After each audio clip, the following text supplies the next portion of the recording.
नमस्कार दोस्तों, आइए जानते हैं उत्तर प्रदेश की दिन भर की ताजा और बड़ी खबरें। वही आपने अभी तक वीडियो को लाइक और चैनल को सब्सक्राइब नहीं किया तो फटाफट से कर लीजिए। आज की पहली खबर, चालान को लेकर नया नियम जारी, इस गलती से रद्द हो जाएगा। उत्तर प्रदेश में चालान और ड्राइविंग लाइसेंस को लेकर मुख्यमंत्री योगी आदित्यनाथ ने नया निर्देश दिया है। इस निर्देश के मुताबिक अगर किसी वाहन का बार बार चालान होता है तो संबंधित व्यक्ति का ड्राइविंग लाइसेंस और परमिट निरस्त कर दिया जाएगा। मुख्यमंत्री ने यह निर्देश बुधवार को उत्तर प्रदेश राज्य सड़क सुरक्षा परिषद की बैठक में दिए। मुख्यमंत्री ने इस कार्रवाई को फास्टैग से जोड़ने का निर्देश दिया। इसके साथ ही उन्होंने कहा कि हादसे रोकने के लिए स्कूलों कॉलेजों में 6 से 10 जनवरी तक सड़क सुरक्षा जागरूकता कार्यक्रम चलाए जाएं। ध्वनि प्रदूषण पर रोक लगाने के लिए मोटरसाइकिलों से ऊंची आवाज करने वाले मॉडिफाई साइलेंसर और हॉर्न हटाएं। वहीं अगर कोई नाबालिग ई रिक्शा चलाता है तो उस पर रोक लगाई जाए।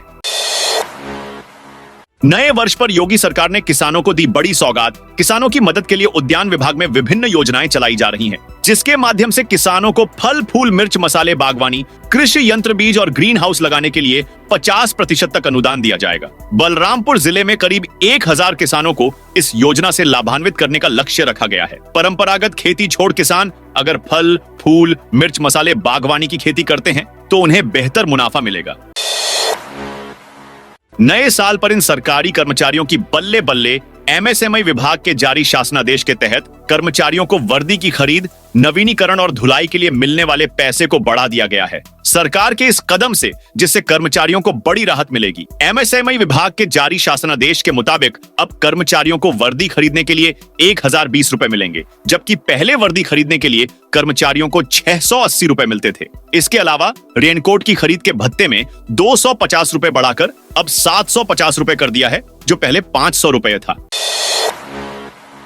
कानपुर में ट्रेन को उड़ाने की साजिश। कानपुर के बर्राजपुर रेलवे स्टेशन के पास एक बार फिर रेलवे ट्रैक पर सिलेंडर मिला है। मौके से ही जीआरपी को एक धमकी भरा लेटर भी मिला। रेलवे पुलिस ने इस मामले की जानकारी उच्च अधिकारियों को दी। इसके बाद बुधवार को जीआरपी थाना फर्रुखाबाद में एफआईआर दर्ज कराई। ट्रेन पलटाने की साजिश की आशंका के चलते इस मामले की जांच के लिए एटीएस समेत अन्य जांच एजेंसियां सक्रिय हो गई हैं। एटीएस की एक टीम गुरुवार को जांच पड़ताल करने पहुंची। रेलवे ट्रैक पर 31 दिसंबर को गैस सिलेंडर मिला था। एटीएस के एक्सपर्ट सर्विलांस की मदद से रेलवे ट्रैक किनारे लैपटॉप लेकर घंटों जांच पड़ताल में जुटे हुए हैं। परिवहन मंत्री दयाशंकर सिंह ने शुरू की शहीद एक्सप्रेस बस सेवा। नए साल के मौके पर वीर सपूत को नमन करते हुए शहीद एक्सप्रेस बस सेवा शुरू हो गई है। परिवहन मंत्री दयाशंकर सिंह ने बुद्धेश्वर चौराहे पर कैप्टन अंशुमान सिंह की प्रतिमा स्थल के सामने बस को हरी झंडी दिखाकर देवरिया जिले के गांव बरडीहा के लिए रवाना किया। इस दौरान मंत्री दयाशंकर सिंह ने कहा कि सियाचिन में बलिदान होने वाले कैप्टन अंशुमान सिंह जैसे वीर सपूतों पर देश हमेशा गर्व करेगा। आपको बता दें कि नए साल के मौके पर बुधवार को परिवहन मंत्री ने शहीद एक्सप्रेस बस सेवा का शुभारंभ करने से पहले कैप्टन अंशुमान सिंह की मूर्ति पर माल्यार्पण कर श्रद्धांजलि अर्पित की। आगरा में पतंजलि अमूल के नाम से नकली घी की फैक्ट्री। आगरा में नकली देसी घी बनाने की फैक्ट्री पकड़ी गई है। लंबे समय से चल रही फैक्ट्री में पतंजलि और अमूल जैसे देश के 18 बड़े ब्रांड का स्टिकर लगाकर पैकिंग की जाती थी। इसके बाद इसे यूपी के अलावा राजस्थान, हरियाणा, जम्मू कश्मीर और उत्तराखंड में सप्लाई कर दिया जाता था। नकली घी को बनाने में यूरिया, पॉम ऑयल और परफ्यूम जैसे सेहत के लिए नुकसानदायक सामान का इस्तेमाल किया जाता था। पुलिस ने फैक्ट्री से करीब 2500 किलो रॉ मटेरियल और नकली घी बरामद किया है। खाद्य विभाग की टीम मौके पर है। डिब्बों के सैंपल लिए जा रहे हैं। कई बड़ी कंपनियों के नाम के स्टिकर भी मिले हैं। मामला ताजगंज थाना क्षेत्र का है। पुलिस ने फैक्ट्री में काम करने वाले मैनेजर समेत 5 लोगों को अरेस्ट किया है। मदरसे में नोट छापकर 5 बीवियों को बांटता था मैनेजर। श्रावस्ती में नकली नोट छापने वाले एक मदरसा मैनेजर को गिरफ्तार किया गया है। वह मदरसे में नकली नोट छापता था। मदरसे के मैनेजर की 5 पत्नियां हैं। इनमें एक मदरसा टीचर है। वह नकली नोट बीवियों को बांटता था, जो इन्हें मार्केट और आसपास के शहरों में खपाया करती थी। बुधवार को पुलिस और एसओजी टीम ने नकली नोट छापने वाले इस गिरोह का भंडाफोड़ किया। पुलिस ने हरदत्त नगर गिरंट में लक्ष्मणपुर इलाके के एक मदरसे में छापेमारी की। यहां से 5 लोगों को गिरफ्तार किया। पुलिस ने 34,500 रुपए के नकली नोट और 14,500 रुपए के असली नोट बरामद की। साथ ही एक प्रिंटर, 2 लैपटॉप और इंक की बोतलें जब्त की। पुलिस ने जिन 5 आरोपियों को गिरफ्तार किया है उनमें 3 बहराइच और 2 श्रावस्ती जिले के हैं। प्रधानमंत्री जन धन योजना में यूपी सबसे आगे। देश के गरीबों के लिए प्रधानमंत्री जन धन योजना की शुरुआत हुई थी। इसमें देश के गरीबों का जीरो बैलेंस का नेशनलाइज्ड बैंकों और पोस्ट ऑफिस में अकाउंट खोला जाता है। इसमें सबसे टॉप पर उत्तर प्रदेश राज्य है, जहां पर जनधन खातों में सबसे ज्यादा धन जमा है। उत्तर प्रदेश के 9.57 करोड़ जनधन अकाउंट्स में 50,000 करोड़ रुपए जमा हैं। उत्तर प्रदेश के 12 जिले ऐसे हैं जिनके जनधन अकाउंट्स में 1,000 करोड़ से ज्यादा रुपए जमा है। इन जिलों में गाजीपुर, गोंडा, हरदोई, जालौन, अयोध्या, आजमगढ़, बरेली, फतेहपुर, प्रतापगढ़, प्रयागराज, सुल्तानपुर और वाराणसी का नाम शामिल है। उत्तर प्रदेश में पान मसाला फैक्ट्रियों की निगरानी का दायरा और बढ़ेगा। पान मसाला फैक्ट्रियों में होने वाले उत्पादन और बिक्री पर कर चोरी को रोकने के लिए अब और अधिक सख्ती की जाएगी। राज्य कर विभाग अब संबंधित जोन में फैक्ट्रियों के हाईवे से मिलने वाले रास्तों पर निगरानी बढ़ाएगा। इसके लिए हर जोन में 10 से 12 अधिकारियों की एक और टीम बनाई जाएगी। पिछले दिनों पान मसाला से लदे कानपुर के पंजीकृत 4 ट्रकों को बिना ई-वे बिल के पकड़े जाने के बाद यह कदम उठाया जा रहा है।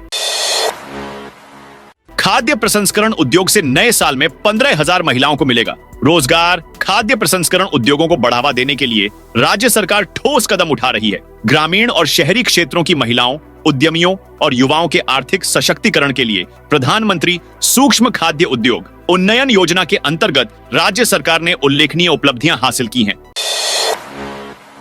मुख्य स्नान पर्व पर कोई प्रोटोकॉल लागू नहीं होगा। मुख्यमंत्री योगी आदित्यनाथ ने मंगलवार को कहा कि महाकुंभ मेला में मुख्य स्नान पर्व पर कोई प्रोटोकॉल लागू नहीं होगा और इस अवसर पर पूज्य संतों और श्रद्धालुओं पर पुष्प वर्षा की जाएगी। प्रयागराज में महाकुंभ के दृष्टिगत समीक्षा बैठक के बाद संवाददाताओं को संबोधित करते हुए उन्होंने कहा कि मेला लगभग आकार ले चुका है और 7,000 से अधिक संस्थाएं यहां आ चुकी हैं। 1.5 लाख से अधिक टेंट की व्यवस्था मेला प्राधिकरण की ओर से की गई है। मुरादाबाद के बॉर्डर पर रोके गए यति नरसिंहानंद गाजियाबाद के प्राचीन डासना मंदिर के महंत यति स्वामी नरसिंहानंद सरस्वती को मुरादाबाद में पुलिस ने डिटेन किया है। नरसिंहानंद गिरी संभल में हरिहर मंदिर मुद्दे पर प्रेस वार्ता करने वाले थे, लेकिन पुलिस ने उन्हें बॉर्डर पर ही रोक लिया। नरसिंहानंद को पुलिस अपने साथ पाकबड़ा थाने ले गई है। यहाँ एसपी सिटी रण विजय सिन्हा उनसे बातचीत कर रहे हैं। नरसिंहानंद से कहा गया है कि वो मुरादाबाद शहर में नहीं जा सकते हैं। इस दौरान नरसिंहानंद ने मीडिया से बात करने की कोशिश भी की, लेकिन स्थानीय पुलिस प्रशासन ने उन्हें ऐसा करने से फिलहाल रोक दिया है। यूपी के इस 4 लेन हाईवे पर यात्रियों को करनी पड़ेगी जेब डीली। गोरखपुर वाराणसी 4 लेन हाईवे पर अब यात्रियों की जेब डीली होगी। यहाँ एक और नया टोल प्लाजा काम करना शुरू कर दिया है। यह टोल प्लाजा गोरखपुर के बेली पार्क क्षेत्र में है। कसिहार टोल प्लाजा पर अब नए साल से टोल टैक्स वसूला जाएगा। इसकी शुरुआत 1 जनवरी 2025 से हो गई है, लेकिन पहले 4 दिन ट्रायल के रूप में टोल लिया जाएगा। 5 जनवरी से इसे नियमित रूप से लागू किया जाएगा और तब से यहां से गुजरने वाले वाहन चालकों को निर्धारित शुल्क चुकाना पड़ेगा। यूपी के सभी सरकारी अस्पतालों की बदलेगी सूरत। गंभीर रूप से बीमार 5 वर्ष तक के बच्चों के इलाज के लिए जल्द 63 जिला अस्पतालों में पीडियाट्रिक आईसीयू स्थापित की जाएगी। यहाँ बच्चों को उपचार की उच्च स्तरीय सुविधाएं दी जाएंगी। वेंटिलेटर के साथ साथ ऑक्सीजन की व्यवस्था, वरिष्ठ बाल रोग विशेषज्ञों की टीम के साथ ही उच्च स्तरीय प्रशिक्षण प्राप्त पैरामेडिकल स्टाफ की देखरेख में इलाज किया जाएगा। संभल सपा सांसद जियाउर रहमान बर्क पर फिर बुलडोजर एक्शन की तैयारी। संभल सपा सांसद जियाउर रहमान बर्क की मुश्किलें बढ़ती जा रही हैं। सांसद पर फिर बुलडोजर एक्शन की तैयारी है। संभल प्रशासन ने सांसद के घर के खिलाफ तीसरा और अंतिम नोटिस जारी किया है। नोटिस का जवाब न मिलने पर प्रशासन ने सख्त कार्रवाई की तैयारी शुरू कर दी है। नोटिस का जवाब न मिलने पर 4 जनवरी के बाद सीधे कार्रवाई की जाएगी। जिलाधिकारी डॉक्टर राजेंद्र पैंसिया ने स्पष्ट किया कि अब और कोई नोटिस जारी नहीं किया जाएगा, बल्कि सीधी कार्रवाई की जाएगी। यूपी में आज से सर्द होंगी रातें, आईएमडी का अलर्ट जारी। नए साल के पहले दिन लखनऊ वासियों को दोपहर के बाद मौसम ने सुखद एहसास कराया। पिछले 3 दिनों से जारी गलन और सर्द हवाओं के बीच बुधवार को दोपहर के बाद सूर्यदेव के दर्शन हुए, जिससे लोगों ने राहत की सांस ली। हालांकि सुबह के समय ठंडी हवाओं ने लोगों को ठिठुरने पर मजबूर कर दिया था। आईएमडी ने 3 जनवरी से प्रदेश में मौसम शुष्क रहने संभावना जताई है। रेलवे स्टेशन पर यात्रियों को उठाने के लिए ठंडा पानी डालना पड़ा। भारी चारबाग रेलवे स्टेशन के प्लेटफॉर्म नंबर 8 व 9 पर ट्रेन के इंतजार में सो रहे यात्रियों पर सफाई कर्मियों ने पानी डालकर जगाया था। मामले की पड़ताल के बाद गुरुवार को डीआरएम सचिंद्र मोहन शर्मा ने 10,000 रुपए का जुर्माना लगाया है। साथ ही दोबारा शिकायत आने पर सख्त कार्रवाई की हिदायत दी है। उत्तर प्रदेश में इन जिलों के बदल जाएंगे डीएम। उत्तर प्रदेश से बड़ी खबर आई है। यूपी में महाकुंभ से पहले बड़ी प्रशासनिक सर्जरी होने वाली है। लखनऊ, वाराणसी, गाजियाबाद, मथुरा, कानपुर सहित कई अन्य जिलों के जिलाधिकारी भी बदलने वाले हैं। 5 जिलों के वर्तमान जिलाधिकारी सचिव बन गए हैं। ऐसे में अब इन्हें नई जिम्मेदारी मिलेगी। इनके स्थान पर शीघ्र ही नए जिलाधिकारी भी लगाए जाएंगे। इनके अलावा 35 अन्य अफसर भी आज विशेष सचिव से सचिव के पद पदोन्नत हुए हैं। इन्हें भी नए विभाग दिए जाएंगे। भारत में नवजात बच्चों में लड़कों की संख्या में भारी गिरावट। भारत में नवजात बच्चों में लड़कों की संख्या में गिरावट दर्ज की गई है। स्वास्थ्य शोधकर्ताओं ने बताया है कि देश में नवजात बच्चों में लड़कों की संख्या 4 दशकों में 54% से घटकर 51.2% रह गई है। शोधकर्ताओं ने एक अध्ययन में कहा कि उत्तरी राज्यों सभी पैदा हुआ लड़कों का प्रतिशत अभी भी ज्यादा बना हुआ है। किसानों के लिए फार्मर रजिस्ट्री की अंतिम तिथि बढ़ी। बलरामपुर जनपद के किसानों के लिए फार्मर रजिस्ट्री कराने की अंतिम तिथि बढ़ा दी गई है। पहले यह तिथि 31 दिसंबर 2024 थी, जो समाप्त हो चुकी है। हालांकि अब तक नई तिथि की घोषणा नहीं की गई है। जिले में 2.5 लाख किसानों में से केवल 19,742 किसानों ने ही फार्मर रजिस्ट्री प्रक्रिया पूरी की है। सरकार ने किसान सम्मान निधि की धनराशि प्राप्त करने के लिए फार्मर रजिस्ट्री अनिवार्य कर दी है। इसके चलते किसान परेशान हैं और रजिस्ट्री प्रक्रिया में जुटे हुए हैं। YouTube पर यूपी पुलिस की पहल पॉडकास्ट में रिटायर्ड अफसर सुनाएंगे अनुभव और चैलेंज की कहानियां। उत्तर प्रदेश पुलिस ने अपनी अनूठी पहल के तहत बियॉन्ड द बैज नाम से एक पॉडकास्ट शुरू किया है। इसमें पुलिस के रिटायर्ड अफसरों की कहानियां होंगी। इस पॉडकास्ट का उद्देश्य सेवानिवृत्त पुलिस अधिकारियों के अनुभवों, चुनौतियों और उपलब्धियों को जनता तक पहुंचाना है। यह पहल डीजीपी प्रशांत कुमार के मार्गदर्शन में शुरू की गई है। इसका उद्देश्य पुलिस के मानवीय और पेशेवर पक्ष को उजागर करना है। महाकुंभ में अघोरी बनकर घुस सकते हैं आतंकी। कुछ आतंकी संगठनों ने प्रयागराज महाकुंभ 2025 को टारगेट करने की साजिश बनाई है। इंटेलिजेंस ब्यूरो और लोकल इंटेलिजेंस यूनिट ने यूपी के होम डिपार्टमेंट को एक गोपनीय रिपोर्ट भेजी है। पिछले हफ्ते भेजी इस रिपोर्ट में दावा किया गया है कि खालिस्तानी और पाकिस्तानी आतंकी प्रॉक्सी नाम से महाकुंभ को टारगेट कर सकते हैं। उन्होंने अपने स्लीपर सेल को एक्टिव करने का काम भी शुरू कर दिया है। जन्म प्रमाण पत्र फर्जीवाड़े में 16 आरोपियों पर लगा गैंगस्टर। 6 माह पहले फर्जी जन्म प्रमाण पत्र बनाने के 16 आरोपियों पर गैंगस्टर एक्ट के तहत कार्रवाई की गई है। सलोन पुलिस द्वारा गैंगस्टर एक्ट के तहत दर्ज हुए मामले की विवेचना डीह थाना प्रभारी शिवाकांत पांडेय को सौंपी गई है। विवेचना में आरोपियों की चल अचल संपत्ति भी खंगाली जाएगी। महाकुंभ के लिए माघी पूर्णिमा पर्व पर ट्रेनों का शेड्यूल जारी। उत्तर मध्य रेलवे ने माघी पूर्णिमा स्नान पर्व के लिए प्रमुख ट्रेनों का शेड्यूल जारी कर दिया है। उत्तर रेलवे और पूर्वोत्तर रेलवे भी जल्द ही शेड्यूल जारी करेगा। इसके अलावा रिंग रेल ट्रेनें चलाई जाएंगी। सीसीपीआरओ शशिकांत त्रिपाठी ने बताया कि माघी पूर्णिमा पर DDU 59, Satna non release, Jhansi 16, Kanpur 56, Lucknow 10, Ayodhya 16, Jaunpur 8, Banaras 35 समेत कुल 247 ट्रेनों का स्नान पर्व पर संचालन होगा। कानपुर रूट के लिए विशेष train Prayagraj Kanpur Central Prayagraj junction से सुबह 5 बजे चलेगी। यह ट्रेन सूबेदारगंज, सिराथू, खागा, फतेहपुर, बिंदकी रोड होते हुए सुबह 10:15 पर कानपुर पहुंचेगी। महाकुंभ से पहले कारोबारियों की बड़ी टेंशन। महाकुंभ के दौरान प्रदूषण रोकने के लिए टेनरियों चमड़ा बनाने के कारखाने का पाबंदी रोस्टर जारी हो चुका है। इसके साथ ही राज्य सरकार अन्य उद्योग भी रोस्टर के आधार पर संचालित होंगे। इसको लेकर प्रशासनिक अधिकारी रोस्टर बनाने में जुटे हैं। महाकुंभ के दौरान 45 दिनों तक जल के साथ ही वायु प्रदूषण को रोकने का निर्णय लिया गया है। महाकुंभ में देश के साथ ही दुनिया के अलग अलग स्थानों से लाखों की संख्या में श्रद्धालु आते हैं। जल प्रदूषण के साथ ही अन्य समस्त प्रदूषण को रोकने के लिए औद्योगिक इकाइयों का संचालन रोस्टर बनाया जाएगा। केवल शुष्क इकाइयों को रोस्टर से बाहर रखा जाएगा। नए रोस्टर में औद्योगिक क्षेत्रों में किस दिन किन इंडस्ट्रियों को चलाने की अनुमति होगी, यह जिला स्तर अनुश्रवण समिति तय करेगी। हमाम के बाद एक और मुगल कालीन विरासत संकट में। मुगल काल में आगरा को यमुना किनारे बनी हवेलियां और बागों के लिए पहचाना जाता था, लेकिन अब उसकी पहचान बदल गई है। बाग, बगीचियों और तालाबों का अस्तित्व मिटने के बाद अब गैर संरक्षित विरासत संकट में है। छिपी टोला के मुगल कालीन हमाम का विध्वंस तो इलाहाबाद हाईकोर्ट के आदेश से रुक गया, लेकिन बेलनगंज स्थित मुबारक मंजिल का अस्तित्व मिट रहा है। जिम्मेदार अधिकारियों ने इस ओर से आंखें मूंद रखी हैं। मामले में अब जनहित याचिका दायर करने की तैयारी है। कुंभ मेले में जौनपुर से जाएंगी 65 बसें भगवा रंगों से सजाया गया। प्रयागराज में लगने वाले महाकुंभ मेले को लेकर जौनपुर डिपो ने यात्रियों के लिए विशेष तैयारियां शुरू कर दी हैं। मेले में लाखों श्रद्धालुओं के पहुंचने की संभावना को ध्यान में रखते हुए परिवहन निगम ने जौनपुर से 65 बसें प्रयागराज भेजने का निर्णय लिया है। इन बसों को यात्रियों की सुविधाओं के मद्देनजर विशेष रूप से तैयार किया जा रहा है। डिपो में 80% बसों को भगवा रंग में रंगा गया है, जो उत्सव का माहौल बनाने के साथ यात्रियों के लिए आकर्षण का केंद्र होंगी। इन बसों में फॉग लाइट्स, रेडियम स्टिकर्स और महाकुंभ से जुड़े स्लोगन लगाए जा रहे हैं।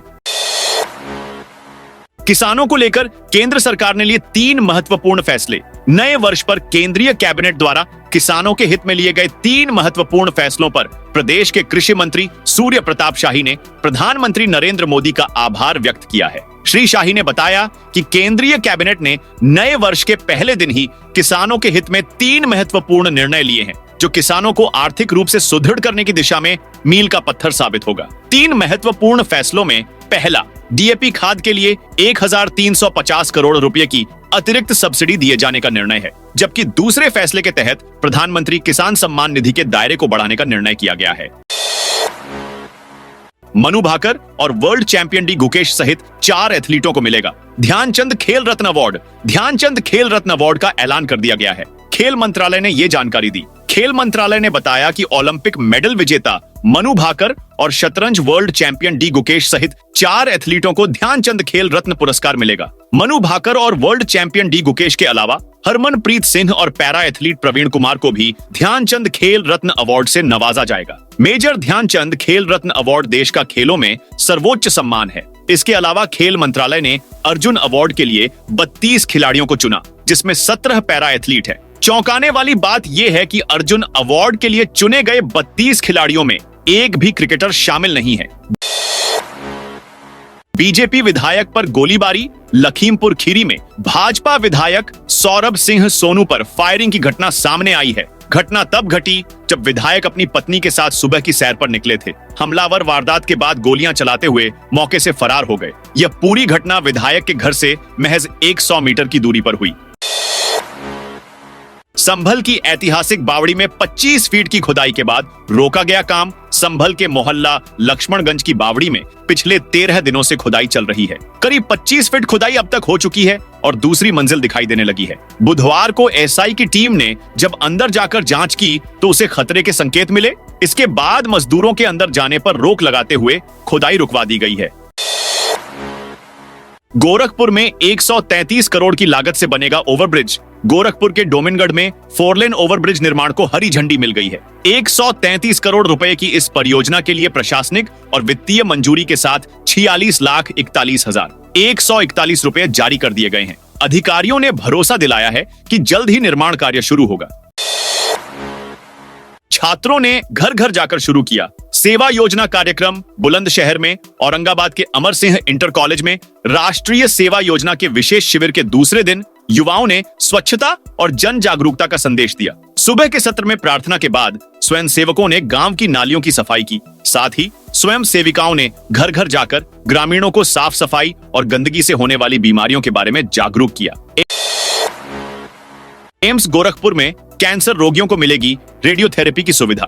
एम्स गोरखपुर में आने वाले कैंसर रोगियों की मार्च से रेडियोथेरेपी शुरू हो सकती है। एम्स प्रशासन ने इस दिशा में काम शुरू कर दिया है। कैंसर विभाग में लीनियर एक्सीलेटर मशीन की स्थापना कराई जा चुकी है। सुविधा शुरू होने के बाद रोगियों को वाराणसी, लखनऊ या दिल्ली जाने से राहत मिल जाएगी। अभी कैंसर रोगियों की कीमोथेरेपी ही हो पा रही है। रेडियोथेरेपी के लिए उन्हें भटकना पड़ता है। एम्स के कैंसर विभाग के लिए लीनियर एक्सीलेटर मशीन तकरीबन 1.5 वर्ष पहले मंगाई गई थी। रेडिएशन सेफ्टी ऑफिसर के न रहने के कारण मशीन की स्थापना की प्रक्रिया नहीं शुरू हो पा रही थी।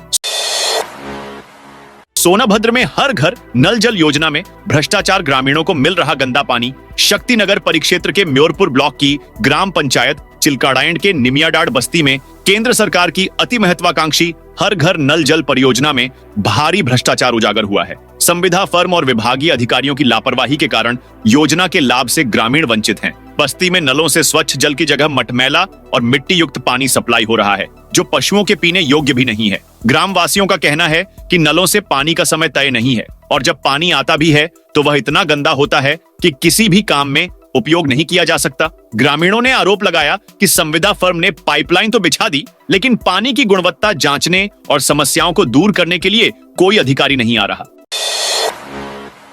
30,000 उपभोक्ताओं के खराब मीटर ठीक किए जाएंगे। अयोध्या में खराब मीटर की समस्या से जूझ रहे बिजली उपभोक्ताओं के लिए राहत की खबर है। एक मुश्त समाधान योजना के तहत शिविर लगाए जा रहे हैं, जहां खराब मीटरों को तत्काल ठीक किया जा रहा है या बदला जा रहा है। इस योजना के तहत लगभग 30,000 प्लस उपभोक्ताओं के खराब मीटर ठीक हो जाएंगे, जो वर्तमान में 20,000 से 5 लाख रुपए तक के बकाये का सामना कर रहे हैं। इस योजना के तहत बिजली विभाग गांवों और टोलों में शिविर लगा रहा है, जहां उपभोक्ताओं के खराब मीटर बदले जा रहे हैं और बिल संशोधन के बाद उन्हें किश्तों में बिल भुगतान की सुविधा भी दी जा रही है।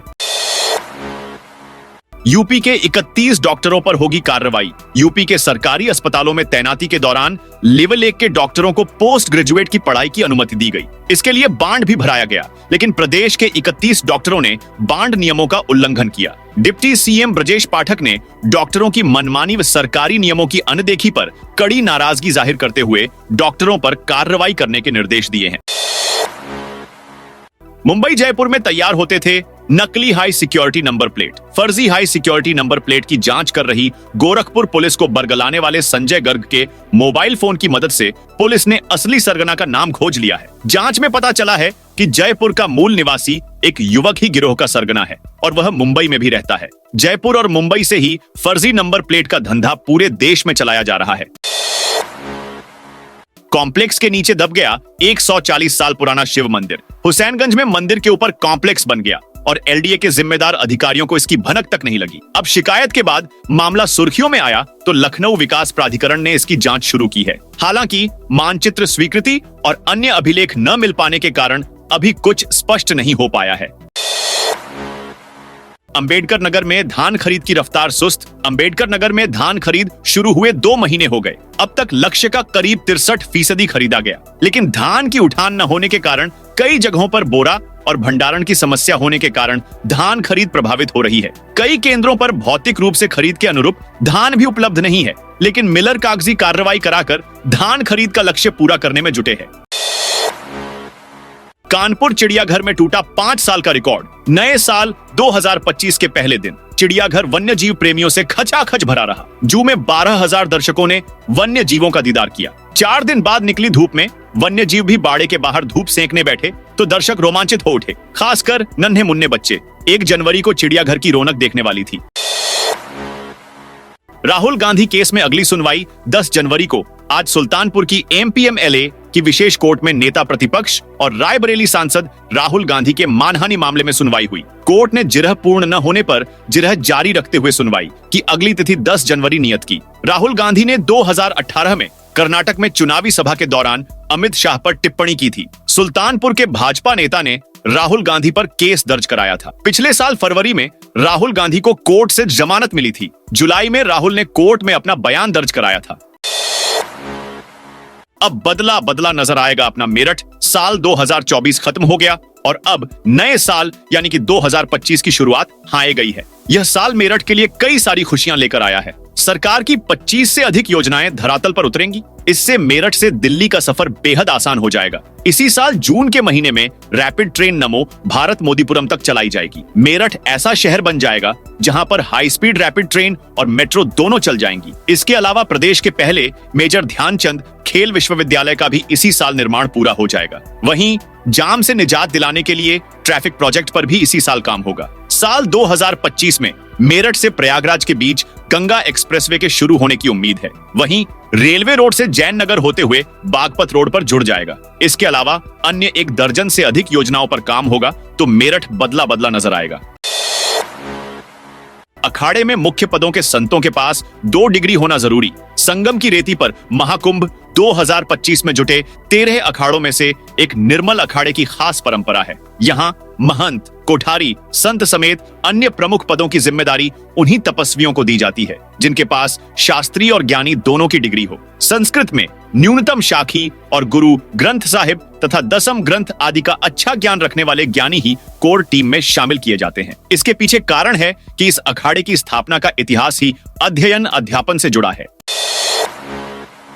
महाकुंभ क्षेत्र में छुपा था रूसी नागरिक। महाकुंभ मेला क्षेत्र की सिक्योरिटी अब सख्त कर दी गई है। सुरक्षा एजेंसियों ने जांच तेज कर दी है। जांच के दौरान एक विदेशी को पकड़ा गया जो महाकुंभ मेला क्षेत्र में करीब 15 दिन से अवैध रूप से रह रहा था। इस विदेशी नागरिक की वीजा की अवधि समाप्त हो चुकी थी। इसके बाद भी वह कैंप ठहरा हुआ था। सेक्टर 15 स्थित रेनबो कैंप से पुलिस ने उसे पकड़ लिया।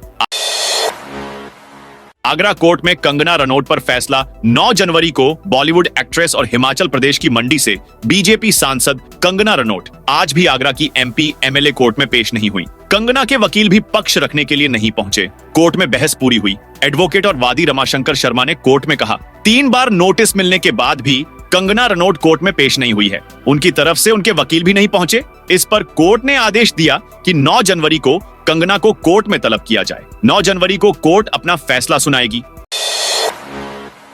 16 जनवरी से शुभ घड़ियां होंगी शुरू। साल 2025 में 16 जनवरी से मांगलिक कार्य शुरू हो जाएंगे। उत्तराखंड के हरिद्वार के आचार्य विकास जोशी और रमेश सेमवाल के मुताबिक सनातन धर्म में सदैव शुभ मुहूर्त देखकर ही कार्य करने का विधान है। उन्होंने बताया कि शुभ मुहूर्त में कार्य करने से कोई विघ्न नहीं आता है। उनके मुताबिक 16 दिसंबर को पौष मास शुरू होने के साथ ही सूर्य के धनु राशि में होने से खरमास चल रहा है। बताया कि आगामी 14 जनवरी को सूर्य देव के मकर राशि में गोचर करने और उत्तरायण होने के बाद शुभ कार्य शुरू हो जाएंगे। साथियों, ये थी उत्तर प्रदेश की दिन भर की ताजा और बड़ी खबरें।